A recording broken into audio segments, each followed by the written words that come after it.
की है। अब केजरीवाल जीतने वाला नहीं है। केजरीवाल का सुपड़ा साफ होने वाला है। जो कांग्रेस है परजीवी है, जिसके साथ चिपक जाती है उसको बर्बाद कर देती है। और किसी के साथ चिपकी भी नहीं है। चिपके अलग अलग दोनों लड़ रहे हैं, तो भारतीय जनता पार्टी को फायदा होगा और भारतीय जनता पार्टी की सरकार बनेगी और अच्छे पूर्ण बहुमत में हम लोग क्या है कि मुख्यमंत्री भी भारतीय जनता पार्टी का ही बनेगा। देखिए, केजरीवाल ने अपने घर को चमकाया है और दिल्ली के जनता के साथ बहुत बड़ा धोखा दिया है।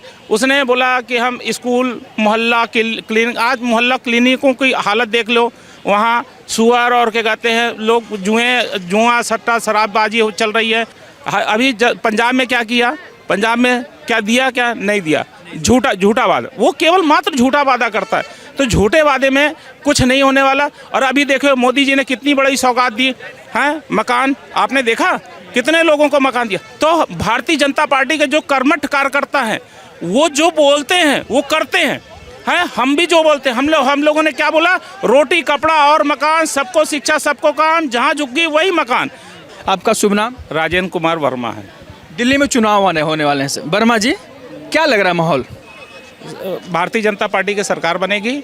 ये जो कांग्रेस है परजीवी है, जिसके साथ चिपक जाती है उसको बर्बाद कर देती है। और किसी के साथ चिपकी भी नहीं है। चिपके अलग अलग दोनों लड़ रहे हैं, तो भारतीय जनता पार्टी को फायदा होगा और भारतीय जनता पार्टी की सरकार बनेगी और अच्छे पूर्ण बहुमत में हम लोग क्या है कि मुख्यमंत्री भी भारतीय जनता पार्टी का ही बनेगा। और भारतीय जनता पार्टी का बनना भी चाहिए, क्योंकि केंद्र में सरकार भारतीय जनता पार्टी की है। तो मैं दिल्ली के लोगों से अनुरोध करता हूं, हाथ जोड़ के अनुरोध करता हूं कि भारतीय जनता पार्टी को खुल के वोट करें, क्योंकि तभी दिल्ली चमकेगी। जिस तरह से अटल जी ने दिल्ली को चमकाया, शीला दीक्षित को पैसा दिया और शीला दीक्षित ने दिल्ली को चमकाया, तो मैं भी कहता हूं कि भारतीय जनता पार्टी की सरकार है केंद्र में, माननीय नरेंद्र मोदी जी की। तो जब भारतीय जनता पार्टी की सरकार दिल्ली में बनेगी तो अच्छा विकास होगा और लोग भी अच्छे से रहेंगे। केजरीवाल ने क्या बुरा कर दिया है जो आप कह रहे हैं कि बीजेपी आएगी तो बेहतर हो जाएगा? देखिए, केजरीवाल ने अपने घर को चमकाया है और दिल्ली के जनता के साथ बहुत बड़ा धोखा दिया है। उसने बोला कि हम स्कूल मोहल्ला क्लिनिक, आज मोहल्ला क्लिनिकों की हालत देख लो, वहाँ सुअर और क्या कहते हैं लोग जुआ सट्टा शराबबाजी चल रही है। अब हॉस्पिटलों की हालत देख लो, रामलीला मैदान के पीछे देख लो, पूरे गंद मची हुई है। अभी पानी बरसा तो ऐसा लगता था कि दिल्ली बिल्कुल डूबने के क्षेत्र में आ गई है। तो इस तरह से उसने किया कुछ नहीं और जुमलेबाजी करता है, जगह जगह जा रहा है, झूठे वादे कर रहा है, तो उससे कुछ नहीं चलेगा। वादों से कुछ नहीं होगा, जो करना है तुरंत करना चाहिए।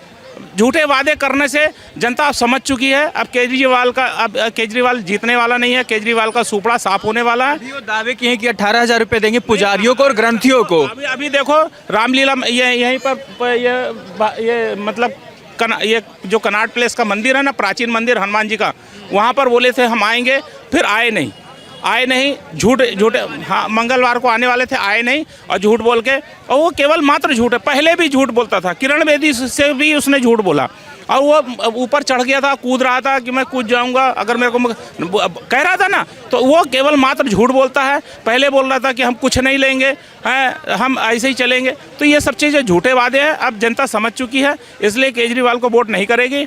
और भारतीय जनता पार्टी के महिला सम्मान योजना के तहत 2100 रुपया दे रहे हैं, ऑटो वाले को भी पैसे दे रहे हैं। ऑटो वाले महिला सम्मान अभी पंजाब में क्या किया, पंजाब में क्या दिया, क्या नहीं दिया, झूठा वादा। वो केवल मात्र झूठा वादा करता है, तो झूठे वादे में कुछ नहीं होने वाला। और अभी देखो मोदी जी ने कितनी बड़ी सौगात दी है, मकान आपने देखा कितने लोगों को मकान दिया। तो भारतीय जनता पार्टी के जो कर्मठ कार्यकर्ता हैं वो जो बोलते हैं वो करते हैं। हम भी जो बोलते हैं, हम लोगों ने क्या बोला, रोटी कपड़ा और मकान, सबको शिक्षा सबको काम, जहाँ झुकी वही मकान। 400 यूनिट बिजली फ्री है, 6,000 महिलाओं को दिया जा रहा है। और 65 साल के जो बुजुर्ग हैं ना, उनको रेल यात्रा फ्री। और जो भी महिलाएं जो बसों में चलती हैं। तो सवाल पूछ रहे हैं कि न नेता है आपके पास, न नियम है, न योजना है, आप किसके भरोसे चुनाव लड़ रहे हैं? बीजेपी नेता हमने तो आपको योजना तो बता दी ना आपको। अब आप योजना तो हमने बता दी। अब सुनिए दूसरी चीज, चेहरा क्या है, क्या होता है। हर कार्यकर्ता कार्यकर्ता मुख्यमंत्री का चेहरा होता है, इसलिए क्योंकि संगठन तय करता है कि मुख्यमंत्री किसको बनाना है और हर कार्यकर्ता केजरीवाल को हराने की ताकत रखता है। हमारे यहाँ जो कार्यकर्ता हैं बेचारे चाहे भूखे रहें प्यासे रहें पूरे लगे रहते, कर्मठ कार्यकर्ता हैं। और वहाँ भारतीय जनता पार्टी में किसको कब मुख्यमंत्री बना दे, किसको कुछ बना दे, इसको कोई भरोसा नहीं रहता। एक छोटे से कार्यकर्ता को देखे, आपने देखा होगा मोहन यादव को कोई जानता था? छत्तीसगढ़ के सीएम को कोई जानता था? पर मोदी जी ने बनाया। तो इस तरह से हमारे यहाँ कब किसको सीएम बना दे, कब किसको संगठन में बना दे, तो उसमें ऐसा कहा नहीं जा सकता। वो संगठन तय करता है कि मुख्यमंत्री का चेहरा, और मुख्यमंत्री का चेहरा आपको बहुत जल्दी से जल्दी देखने में मिलेगा। कि बीजेपी शायद चुनाव जीत जाएगी, अब ऐसा कह रहे हैं कि बीजेपी आएगी। 101% तो कांग्रेस क्यों नहीं जीत सकते? क्योंकि आम आदमी पार्टी से तो आप त्रस्त हैं। नहीं, तो कांग्रेस और बीजेपी का मुकाबला रह गया। कांग्रेस और बीजेपी एक ही है। कांग्रेस और बीजेपी आपस में ट्यूनिंग करके लड़ रहे हैं और दोनों एक पूरे सीट में वो तो आपस में एक दूसरे के वोट काटेंगे और भारतीय जनता पार्टी का मुख्यमंत्री बनेगा। आने वाले समय में आप देख लीजिएगा। जय श्री राम।